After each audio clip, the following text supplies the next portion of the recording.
A ideia da aula de hoje é mostrar um arranjo experimental que possibilita medir a velocidade inicial de um corpo que foi lançado horizontalmente. Então, para isso, primeiro vamos revisar aqui a teoria. Eu vou pegar um corpo e vou abandonar de uma certa altura o Hzinho, tá ok? A partir de uma rampa, ele vai descer essa rampa e depois vai pegar aqui um trecho horizontal e vai abandonar a mesa. Esse trecho horizontal é para garantir que inicialmente esse corpo só tenha velocidade na direção horizontal. E é justamente esta velocidade que eu quero determinar. Então, o corpo vai descrever uma trajetória parabólica e estudar o movimento ao longo dessa parábola não é uma tarefa fácil. Então, o que foi que a gente fez? A gente decompôs esse movimento em dois. Um movimento na direção horizontal e outro na direção vertical. Na direção horizontal, tem alguma força atuando sobre esse corpo na direção horizontal? Não, o movimento dele é devido à inércia. O corpo quer continuar em movimento. E qual é o movimento mesmo que a inércia quer? Ela quer que o corpo realize um movimento retilíneo uniforme. Então, o que é que acontece? Na direção horizontal, a velocidade desse corpo vai ser sempre a mesma ao longo dessa parábola. Por quê? Porque não tem nenhuma força atuando sobre ele nessa direção, uma vez que a gente está desprezando a resistência do ar. Então, qual é o tipo de movimento que ele vai ter na direção horizontal? Um movimento uniforme. Então, a posição dele vai ser dada por x igual a x0 mais v0t, pois se trata de um movimento uniforme. Se eu colocar a origem aqui no ponto de lançamento, o que é que acontece? A posição inicial é igual a zero. Então, simplesmente, x é igual a v0t. Já na direção vertical, tem uma força atuando sobre ele, que é a força peso, não é verdade? E vai ter mais alguma força? Não, já que a gente desprezou a resistência do ar.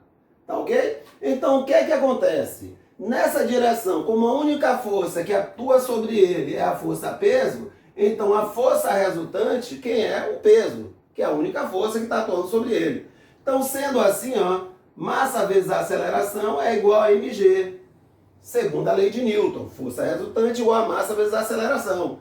Então, daí eu concluo que na direção vertical, ele desce acelerado com aceleração igual a g. Sendo assim, na direção vertical, ele realiza um movimento uniformemente variado. E a posição dele na vertical pode ser dada por y igual a y0 mais v0yt mais at ao quadrado sobre 2.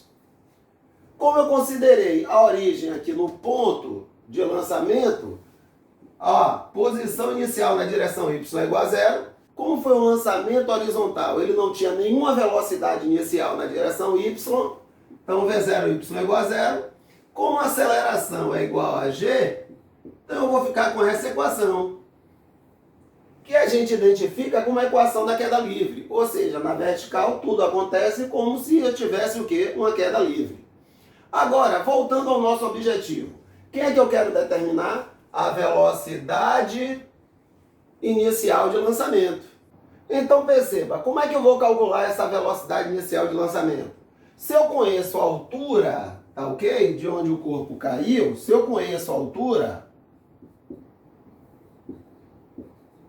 eu posso determinar o tempo de queda. Uma vez que a gente pode considerar g como sendo 9,81. Uma vez que eu encontre o tempo de queda, ó, se eu conheço o alcance, se eu conseguir medir esse alcance e já tenho o tempo de queda, eu posso determinar a velocidade inicial. E nossa tarefa vai ser basicamente essa: abandonar o corpo, ele vai descrever um lançamento horizontal, vou medir a altura de onde ele caiu, vou medir o alcance e aí eu vou determinar a velocidade inicial de lançamento. Este é o aparato experimental. Eu criei aqui uma mesa com a rampa feita com mangueira, de tal forma que o final da mangueira é horizontal. para garantir que quando eu solte a bolinha daqui, ela realize um lançamento horizontal ao sair da mesa. Coloquei uma folha de papel ofício fixa na mesa e uma folha de carbono em cima do papel ofício, porque eu quero saber exatamente onde a bolinha vai cair, para que eu possa medir o alcance. E além disso, coloquei aqui uma linha de prumo, para servir como referência para que eu possa medir a altura e o alcance. E com essas medidas, chegar à velocidade que a bolinha abandona a mesa, que é o meu objetivo com esse experimento. Vou abandonar a bolinha aqui de uma certa altura e eu quero saber a velocidade que ela abandona a mesa. Então vamos ao experimento.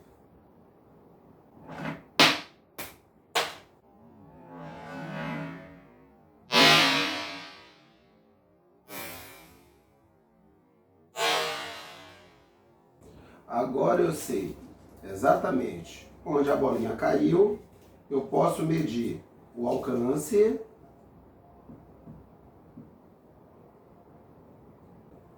41 centímetros, e posso medir a altura. Eu coloquei uma caneta aqui, ó, com uma linha de prumo, que vai servir de referência para que eu possa medir a altura com mais segurança. Então, 43,1 centímetros. Agora, de posse da altura, eu vou determinar o tempo de queda. Então, ó, y é igual a g t ao quadrado sobre 2. A altura 0,431, g 9,81, t ao quadrado sobre 2.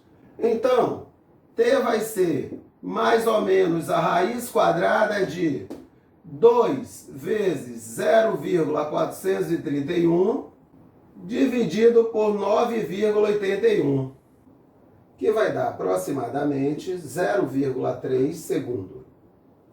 Agora, de posse do alcance e do tempo de queda, eu posso determinar a velocidade inicial. Então, a velocidade inicial vai ser 0,41 dividido por 0,3, que vai dar 1,37 metro por segundo.